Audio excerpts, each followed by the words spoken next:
Hi, I'm Carey Bonnell. I'm the Vice President of Sustainability and Engagement with Ocean Choice International, and I'd like to welcome you all to the FCC's panel on Canadian superclusters. Ocean Choice International is a family-run, locally owned, vertically integrated seafood company based here in Newfoundland and Labrador. We operate 6 offshore vessels, 5 land-based processing facilities. We source seafood from 1,900 independent fishermen, primarily here in Newfoundland and Labrador. Overall, as a company, we employ 1,700 people, and we sell about 70 million pounds of seafood around the world through our own sales and marketing distribution network, strategically located throughout North America, Europe, and Asia. We certainly see significant potential synergies between the blue economy and the superclusters. The high-level panel on sustainable ocean economy recently came out with some really interesting statistics on the potential for further value creation from the ocean economy, looking at a 5-to-1 return on investment from the ocean economy in terms of a ratio, and in terms of additional production of sustainable protein, up to a 10-to-1 ratio by looking at more value from the industry as opposed to, from a seafood standpoint, at least historically, a volume-based approach. Now, taking the synergies that exist in terms of the blue ocean economy and then applying the technology and innovation that's going to be developed through the 3 ocean superclusters that we'll be discussing this today. The oceans, of course, protein, which is so critically important, and artificial intelligence, obviously AI, which is also a critically important consideration in the Canadian economy. Merging those together and identifying opportunities for new innovation and new development can really help achieve some of those targets from the high level that the high level panel had actually identified. This is why the Fisheries Council of Canada and the Canadian Aquaculture Industry Association has come together, working closely through the supercluster process and with the Department of Fisheries and Oceans on its strategy development, its blue economy strategy development towards 2040 targets that we think are achievable, that can be met, and that will create significant economic opportunities for the fish and seafood sector in Canada in the years to come. Ocean Choice International is a proud board member of the Ocean Supercluster. We were actually directly engaged in the first 2 initiatives launched as part of the Supercluster, the Ocean Aware and the Ocean Vision Initiative. And we look forward to this dialogue and discussion today and the potential synergies between the oceans, the protein, and the AI supercluster bodies. So I would like to applaud the Fisheries Council of Canada for hosting this webinar series, and certainly I'd encourage industry and other stakeholders following this session to get more engaged. Visit the website of the panelists and the organizations involved, Fisheries Council of Canada and TheFutureEconomy.ca. Thank you very much. Hello, everyone, and welcome to the Fisheries Council of Canada Supercluster panel in conjunction with TheFutureEconomy.ca. This panel will focus on how the superclusters work in general, the value that they bring to their respective industries, and their collaborations with key stakeholders, and the overall impact on the Canadian economy. The conversation will touch on all superclusters with a particular focus on the ocean cluster. I'm very pleased to present to you our panel here today, all of whom bring significant experience. They are CEOs of various superclusters across Canada. We have Kendra MacDonald, CEO of the Ocean Supercluster. We have Bill Greuel, CEO of Protein Industries Canada. And we have Julien, CEO of Scale AI. So we have 4 topics for our panelists here today. I will ask each of them to comment on the topic presented, and we'll take approximately 10 minutes to cover each of the topics. Bill, I would like to speak to you first. How superclusters work and their benefits to the Canadian economy? Thanks for that question. I think what we have to talk about first, really just to level set and set the stage, is really what is an innovation supercluster. And I think sometimes terminology matters and words matter.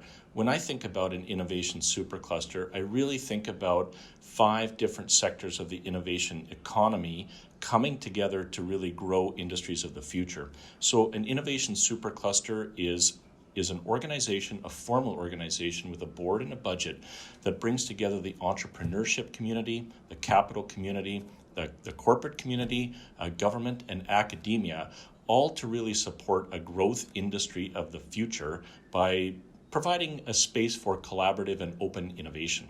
Thank you, Bill. So, Julien, Bill described generally what a supercluster is. I wonder if you could take an opportunity to perhaps provide more specifics to how superclusters work and benefits for the Canadian economy in the context of your supercluster. Sure. So basically, at SCalia, our goal is really to help companies introduce AI in the supply chain environment. And basically, as a supercluster, we are really focused on helping companies go to the next generation of software to develop what they do. So typically, the reason we decided to do that is AI is obviously very strong in Montreal and in Canada. That's one of the areas where Canada can compete at international scale. On the other side, the supply chain is generating tons of data, and supply chain are more and more connected. So it was quite obvious that we could connect AI to supply chain activities, and that's why we created SCalia. So the goal, exactly as Bill explained, is to make sure that we establish the right connections in the ecosystem to be sure that at the end, companies, industries, research institutions, startups, everything can work together to really develop new products and services on behalf of the global Canadian economy, and also improve the way supply chain is working on Canada. Supply chain is typically 10% of Canada wealth. More than 1 million people work in supply chain today. So obviously improving the way supply chain works in Canada is very critical for the country. Thank you, Julien.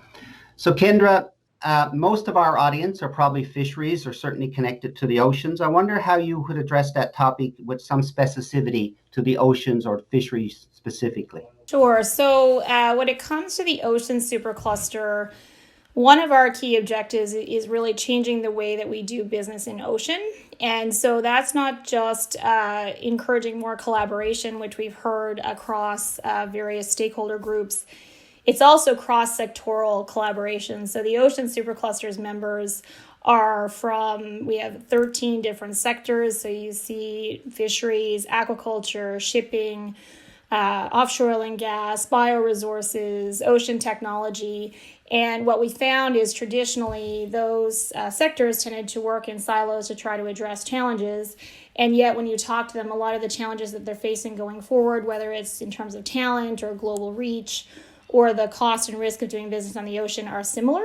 And so what we're trying to see is getting solutions that are being developed that apply to more than one sector and have global relevance. So that's really working to change not only the behavior across different parts in terms of stakeholder groups, but also across the ocean sectors. Thank you, Kendra. So I will ask, as I go to the next topic, I'll start to get a little generally talk about superclusters, but also try to bring the oceans or fisheries into the conversation if you want to use some, and maybe we can explore some possible avenues. So I'll begin with Julien. So the partnership and collaborations that make superclusters possible, could you elaborate on that, please? Well, with pleasure, because this is the heart of the supercluster. Superclusters are not only here to fund projects, because if not, we'll just be a bank like the BDC or EDC. We are really here to build an ecosystem.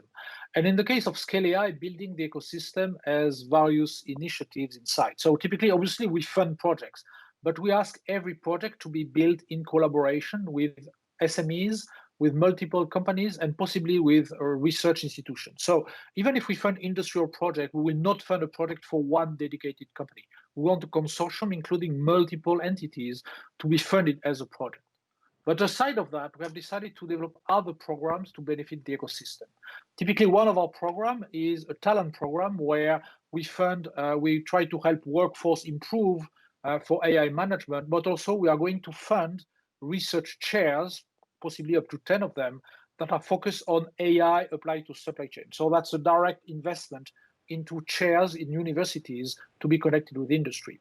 Another topic in our program is an acceleration program where we deliberately fund incubators and accelerators to support startups that are in the AI supply chain activities. And obviously with the objective to make a connection between these startups ultimately and industrial group and the members of our supercluster. So really building this ecosystem, building this collaboration is at the heart of what we do. It's true in projects where we ask for collaboration, but it's also true in other programs we are building around different partners in the ecosystem.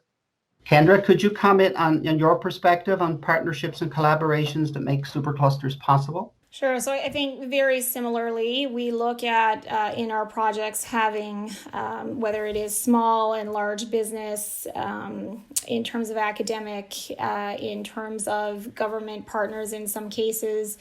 We work very closely. So we have a number of universities that we work with across Atlantic Canada. We work with the Ocean Frontier Institute, sits on our board, as well as the Marine Institute. That sits on our board. So it's really looking at how to engage, make sure that we're engaging the research community and how to tie. I mean, part of the objective of a supercluster is commercial outcomes. And that happens to be, we're very, very, very good at research. So how do we work with the universities to be able to commercialize the great research that we're doing? So, for example, we have a program, which is the Lab to Market program, which just kicked off this fall, which is working with researchers who have an interest in being able to commercialize their research and helping them to be able to do that. And so there's lots of opportunities across the ecosystem. When we first started, we also looked at, and we have the projects that the bigger projects have cross-sectoral collaboration. So our recent project, the Ocean Aware project, has energy and fisheries and aquaculture, all again working together in terms of building those solutions. Some of our smaller projects are more focused on an individual sector, but we're also trying to not only different sizes of businesses and across government and research, but also including the cross-sectoral component in the industry. So, Bill, obviously fisheries is a big part of the protein industries as well. I wonder if you could elaborate your perspective on partnerships and collaboration. The idea of partnerships and collaboration is just critical. You think of the problems that we're trying to solve in today's economy. They're too large for any one company, even any one sector, to solve on its own. And I would take aquaculture, for instance. There's an industry that needs 2.7 million metric tons of protein, additional protein to service the growing aquaculture markets. That's a $3 billion opportunity by 2025. Take a look at the industry that I'm working in, which is the agriculture sector here in landlocked Western Canada. We produce on average 14 million metric tons of plant protein. We're investing in science and innovation to grow that sector and produce high quality plant proteins that have direct application in the aquaculture market. So it's this idea of collaboration, not only between companies, but between superclusters and industries, that I think is really at the heart of innovation supercluster theory and really will lead to economic growth and development. Thank you, Bill. In the context of fisheries, collaboration has not always been there. It's a very historically competitive world, and I'm very encouraged by what the supercluster concept can produce for the fishing industry, not just into the day-to-day things, but in that working together concept that I think is so essential to be globally competitive and to be successful in a post-COVID world. So Kendra, how the Ocean Supercluster will feed into innovation in the fishing industry? We'll certainly start with you and expect you, I guess, to contribute the bulk here, very much connected to the Ocean Supercluster. So Kendra, can you elaborate, please? Yeah, so I mean, I think to your point, we have a number of members that possibly have not really had much conversation previously or have not worked together. So that is a huge culture change just in terms of having those conversations happen and to be able to think about working together. We had our member event yesterday, and we actually had a presenter who is in the fisheries industry, and he just talked about the fact that it is hard in the day-to-day of fisheries to really think about the future and automation and innovation. The supercluster gives them an opportunity to be introduced to tech companies that they might otherwise never come across, to help them think about automation, the future workforce. And one of the key areas as we think about the future, as well as how we work with the production, not only the protection of ocean and production of ocean and how we balance those, it's around better information. So there's huge efforts in terms of getting more information about the seabed floor mapping, as well as information to be able to do more predictive fishing. So that is definitely an area of interest in terms of increased data collection and information for decision purposes. Thank you. So Bill, it has been said that there are three stages to the human development. Hunter-gatherer, agriculture, and industrial. Arguably a fourth one in knowledge industry. Fishing industry is hunter-gatherer, really, the wild catch fishery. And from your perspective, how do you think innovation can fit into the fishing industry, and how superclusters can support that?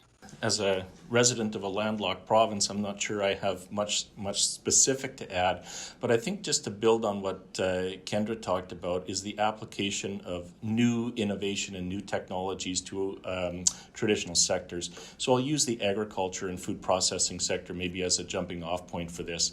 You know, one of the most exciting things we're seeing at Protein Industries Canada is the application of new to agri-food technologies for the sector. So that's IoT, machine learning, automation, all of that technology that's been developed for other industries being applied to agriculture.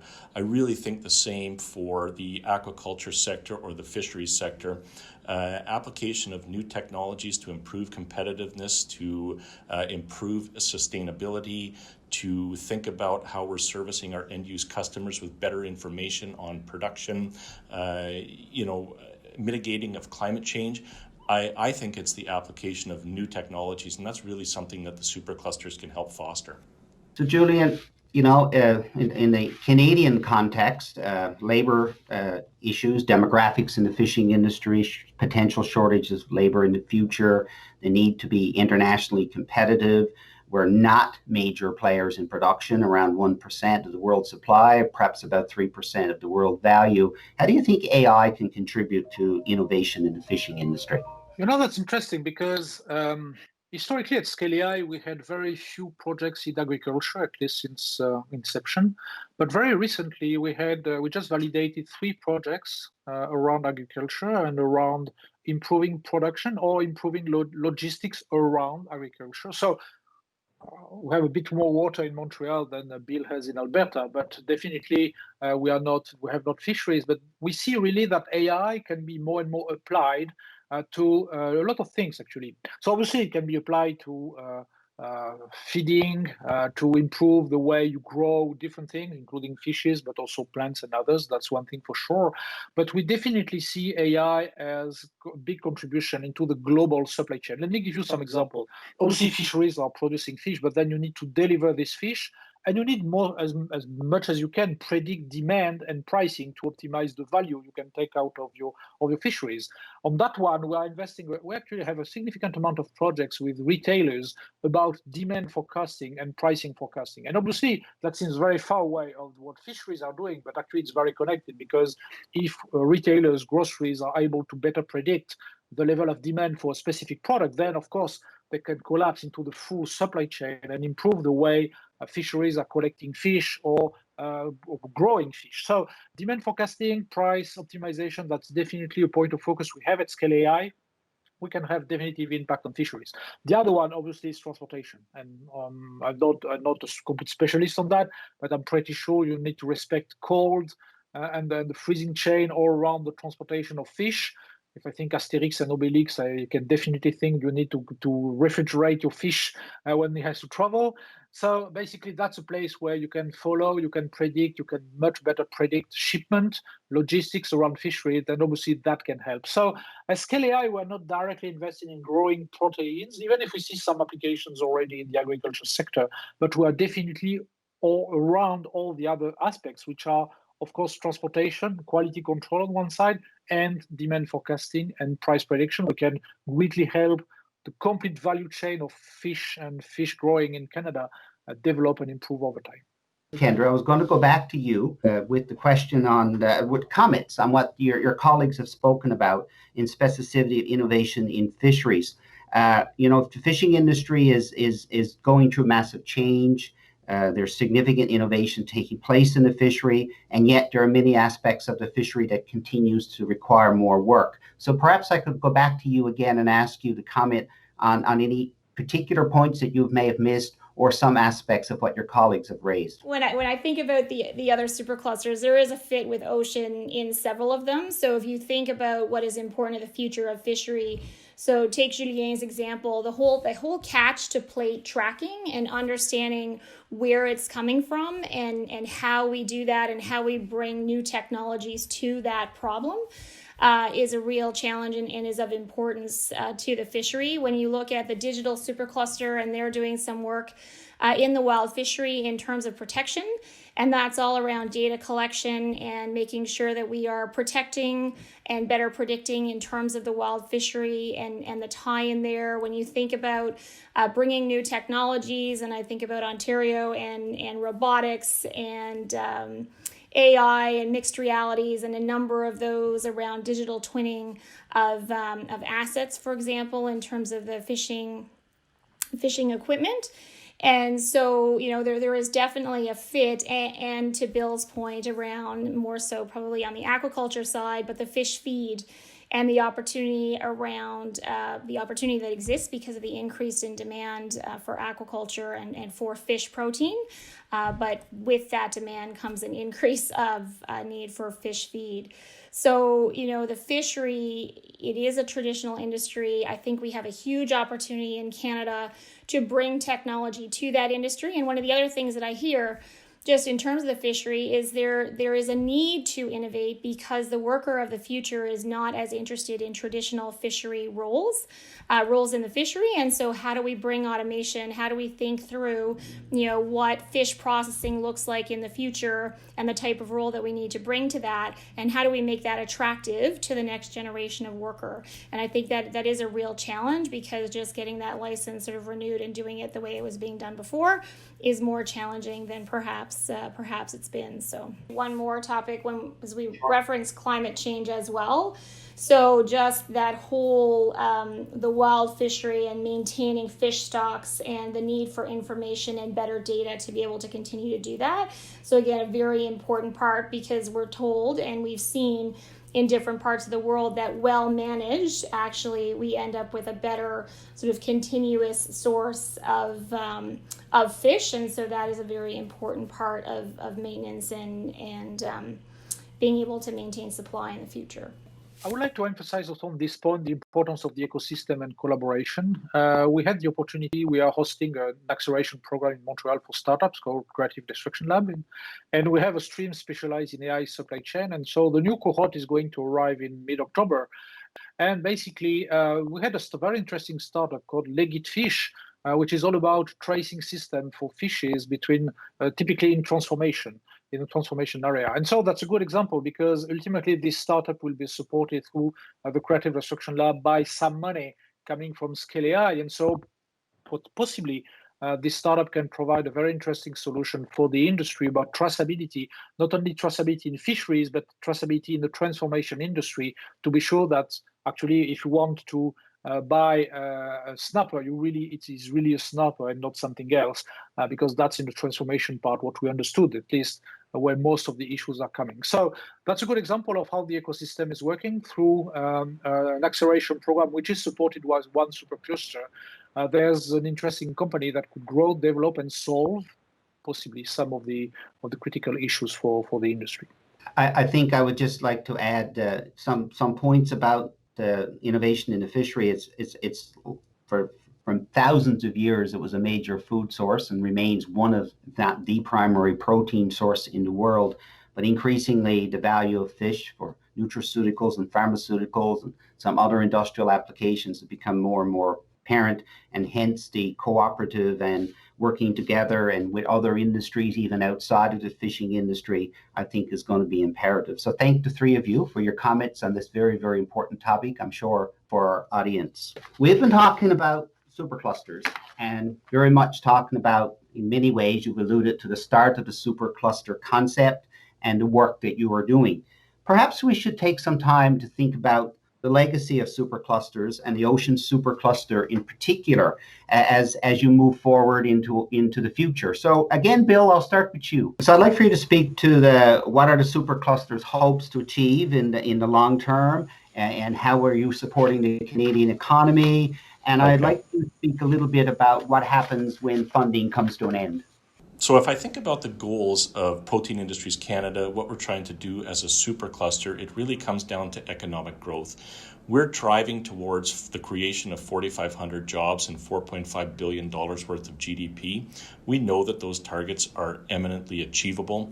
We know that if we were to increase value-added processing of the crops that we produce in Western Canada on an annual basis, even a 20% increase, that's an additional $12 billion of economic value to Canada. So as we think about the long-term growth and opportunity that we have, there really is an opportunity to utilize the work of the Supercluster and the economic opportunity to drive foreign direct investment, to spur on more collaborative research and development between organizations, and take a very long-term view about utilizing the asset that we have in Western Canada, which is our land base and our crop production, to meet the future needs of the global economy in terms of plant protein products for human food consumption and aquaculture. Julien, would you like to speak to the legacy issue with respect to superclusters?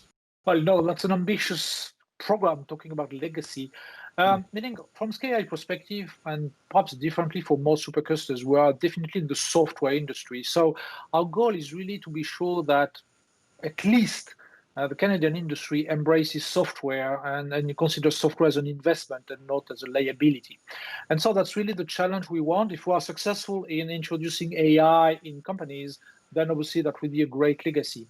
Our strong belief in SCalia is this will come with two important factors. One will be research applied to operations, and the other one will be startups. So that's one. At the end of the day, we decided to subsidize research shares in AI supply chain, that we decided to do this acceleration program supporting incubators and accelerators because we think with the right structures, research and startups are the best way to really infuse AI into industries that are historically very traditional about their way of investing and always considering software as something not necessary, which is totally different at the south of the border, of course, totally different in countries like China or Israel or others. So I think if we can hope about a legacy on our side is really strengthening Canada's position in terms of fundamental research and as a country that's welcoming startup and innovation, to be sure at the end our industry introduces more AI in their processes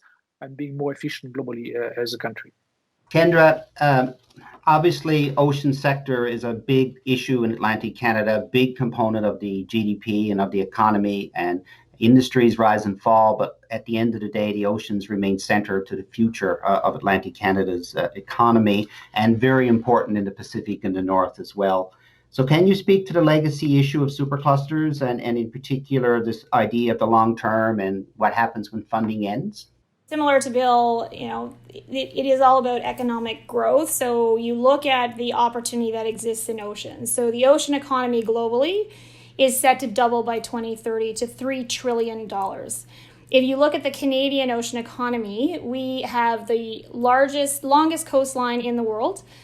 We have the fourth largest ocean territory, and yet we are not even at the world average when it comes to the ocean economy's contribution to GDP.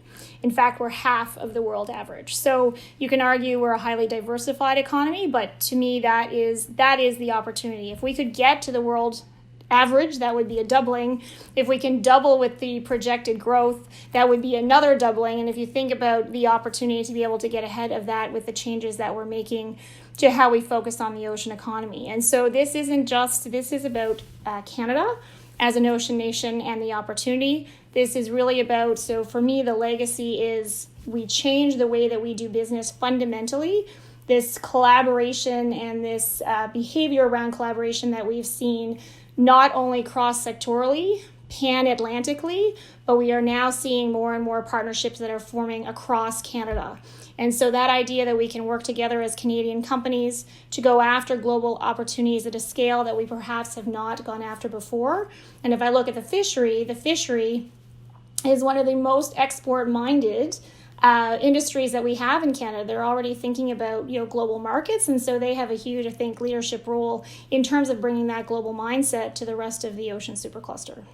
Thank you, Kendra. There's no question that exports are a big part. And when I said earlier about 3%, I was referring to the export component because many other countries produce a lot more fish that's consumed domestically. But for Canada, export is key, and we are so susceptible to changes in market conditions as a result. But it also speaks to the high value species that we have. to export. The idea of superclusters or similar type organizations are not unique to Canada. In fact, they are well established in other parts of the world. Iceland, for example, have used that as an economic engine for some time and are quite successful, especially in the field of technology, fisheries technology, in using the supercluster approach to innovation and working together in a collaborative way. We have some questions, actually, 2 questions from Thor Sigfusson, founder and chairman of Iceland Ocean Supercluster, that I would like for each of you to comment on. I am Thor Sigfusson. I am the founder and chairman of the Iceland Ocean Cluster.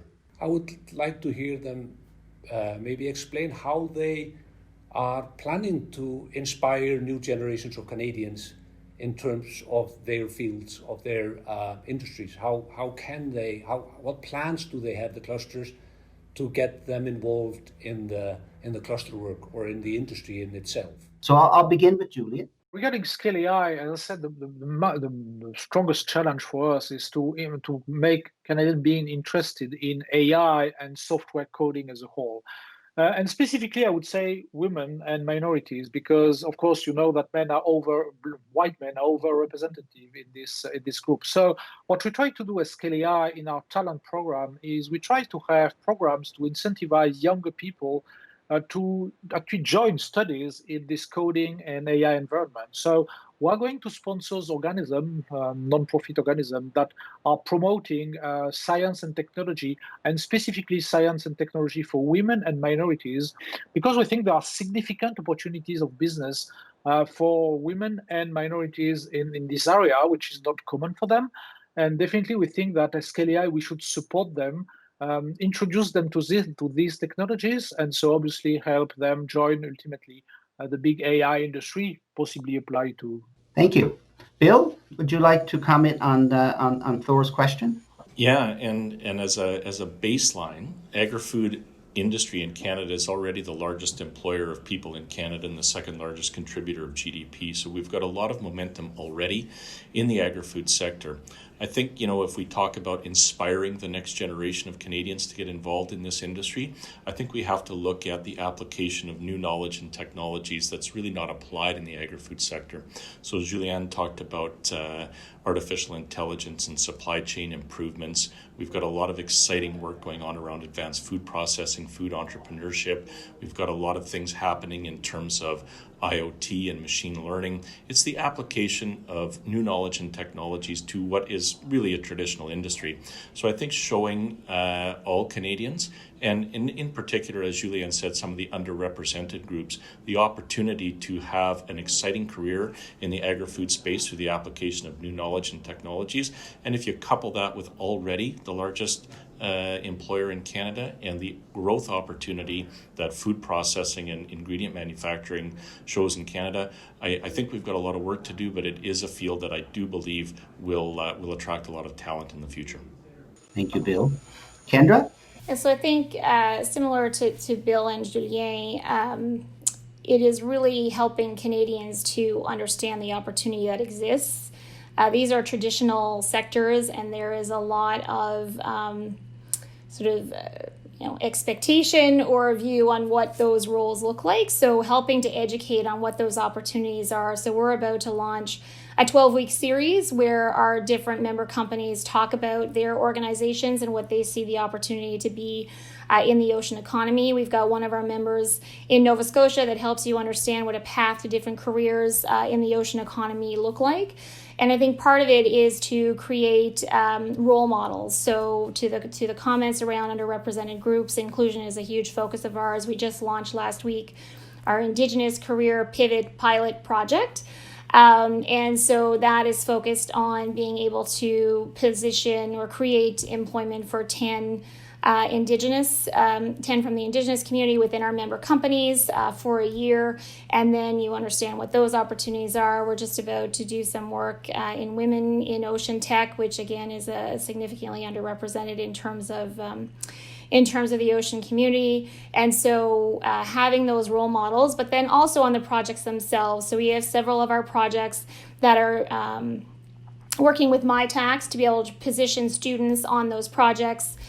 We also have our startup project, which actually is looking to create new ocean startups and helping students with their ideas and entrepreneurship. And so there are very many ways. So when you look out to the future and you say, where do I want to have a job? I really want to be in the fishery, or I really want to be in oil and gas or aquaculture, or, that would be a huge legacy to leave for Canadians.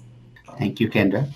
So, Bill, another question from Thor. What I would like to hear from the clusters is, where do you see yourselves, the clusters, in 10 years' time? And where do you see the industries that you're representing? Yeah, that's a fascinating question, and we're really starting to think about the evolution of our supercluster. And we're very fortunate at Protein Industries Canada that we've got participation from some very large anchor firms from different parts of the value chain, from plant breeding through to production agriculture, and most importantly for the growth of our sector, some large organizations making investments in processing technology. So we really see emerging clusters around these large processing facilities that are at major centers in Western Canada. And I think when we think about the future 10 years out, we really think Canada will be a global leader in plant protein. We're thinking about what is it that we need to do to take a far greater share of the global growth in plant protein. And we know that we've got the production base, the innovative producers, the processing capacity being built out today, and a great story to tell about the sustainability and the production of our ingredients. So I think in 10 years, we will be recognized as a global leader in plant protein because of the investments that most of our member companies are making today. So, Kendra, I'm fascinated to hear where you think the fishing industry is going to be in 10 years, but the ocean sector in general, your cluster, and how do you see your industries that you are representing in 10 years? So I think, again, similar to Bill, I believe that one of the reasons we have the superclusters in the areas that they're in is because we do have the opportunity to work towards a stronger leadership position. And I think the ocean economy would be similar in terms of where I see us in 10 years. The government has committed to the blue economy strategy. And so I think that is a real opportunity to be able to define where Canada wants to be and really think through. So the ocean is still, fairly wide in terms of, we're talking about many different sectors. So being very much more granular to say Canada can win here, here, and here, maybe here, here, here, here, here, and here. I'm not sure, figuring out all of those places in terms of aquatech, in terms of the strength we've got in oceanology and oceanography. And so, I think we do have the opportunity. I talked about the numbers earlier in terms of where we sit to really, there are some very challenging, when you look at the challenges that are facing the ocean, right? And you think about health and wealth of the ocean in the future. And it's very important, I believe, for Canada to be part of those conversations and to really contribute to getting us to the greener technology of the future across all of our ocean sectors. Thank you. There's no question that it's a combination of environmental, financial, economic, all of the factors, demographics, and of course, all of what all of you are doing very much contributes to assisting with that. So obviously, the future of superclusters is a very important conversation, but we're facing an immediate issue here in a global pandemic. Fishing industry is impacted like many other industries, and to some cases more, but yet it is a protein sector in some ways have been protected. So I wonder, Kendra, can you speak to how the industry has been affected by COVID-19 and how superclusters may play a role in the future of mitigating some of these impacts? From an ocean sector's perspective, we had some significant impacts of the pandemic. So we saw in the fishery, not only the impact in terms of being able to delay and being able to go out on the water, also significant impacts on demand when restaurants and cruise ships that generate huge demand from the fishery were impacted. And so that, and it wasn't just the fishery. In terms of our ocean sectors, offshore oil and gas, as an example, has been tremendously hit, both in terms of the impacts of the pandemic as well as the price war at the same time. And so we really had to step back as a cluster and say, how can we help? So some of the clusters had a very direct response to COVID in terms of funding COVID projects, whether it was PPE in terms of Ontario or in terms of the digital health space in BC, and Julien can speak to SCalia. And so for us, that didn't make sense. So what we did do is we had a few large projects. And what we did in May was we came out with our Accelerated Ocean Solution Program. And so that program was very focused on areas of technology that we thought would be relevant to the future in a pandemic, which was remote operations, digital technologies, and environmental technologies. And we went specifically looking for smaller scale, shorter timeline projects to really continue to encourage investment in innovation despite the challenging time that we were facing. And so we've actually approved 25 projects in the last 6 months that will all start to roll out in the next few months. And as one of our startups said, as a lot of people were pulling up the handbrake, we pushed on the gas to really be able to continue to encourage innovation at a time when it was very challenging for the companies in our cluster. Thank you. Bill? Yeah, so, in March we did a survey of our members and we really started asking questions about the issues that they were facing as a result of COVID. And three things really came up. One was access to working capital, another was access to growth capital, and a third was supply chain disruption.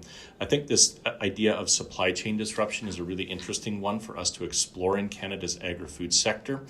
I think we saw a shift in terms of food consumption at the food service industry back to retail, and it really showed the importance and the need for a robust food processing sector in Canada. If we don't control food processing in Canada, if that's offshored, if other countries are producing and processing the ingredients that we create and grow in Western Canada, it leaves us vulnerable to shocks and it doesn't build resilience in our food system.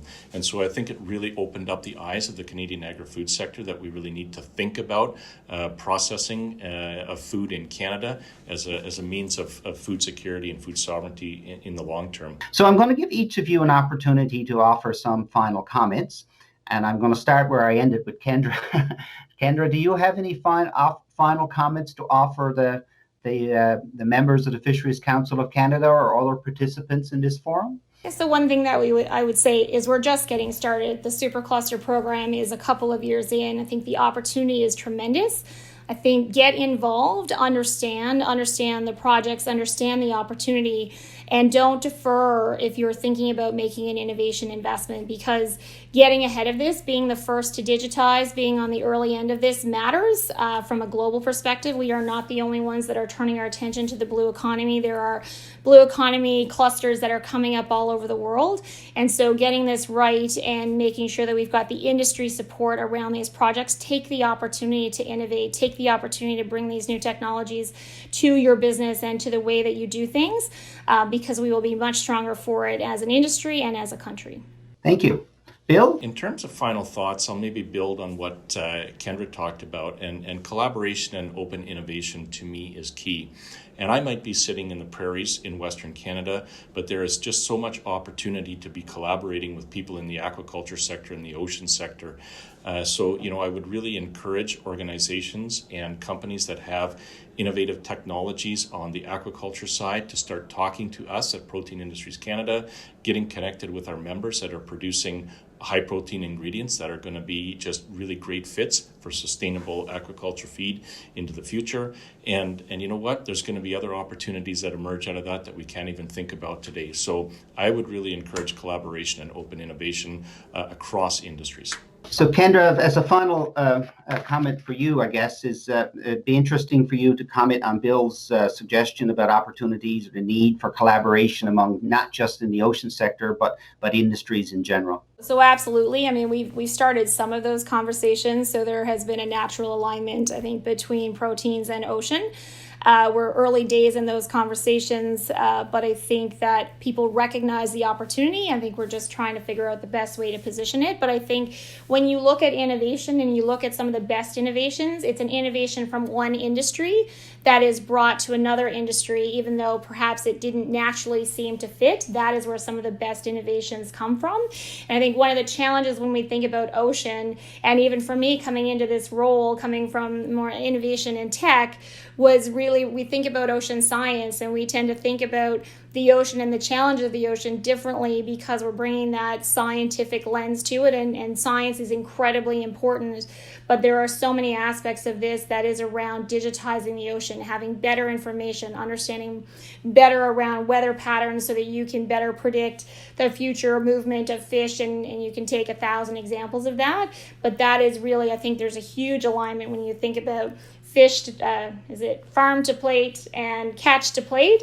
Very similar challenges in terms of that tracking. There's a lot of that technology that can align, and I think there's no question that the demand for fish feed from an aquaculture perspective is another huge opportunity, and it wouldn't take us long to find 5 more places where we could work together, and that probably applies to each supercluster. So definitely part of this is where industry wants to go, but I think as we're thinking about the future, how do we kind of foster some of those cross-sectoral conversations in a new way? Thank you, Kendra. So, Julien, I couldn't resist giving you the last word on the next 10 years, AI, and where we're going. But also, if you can incorporate your thoughts on COVID, that would be appreciated.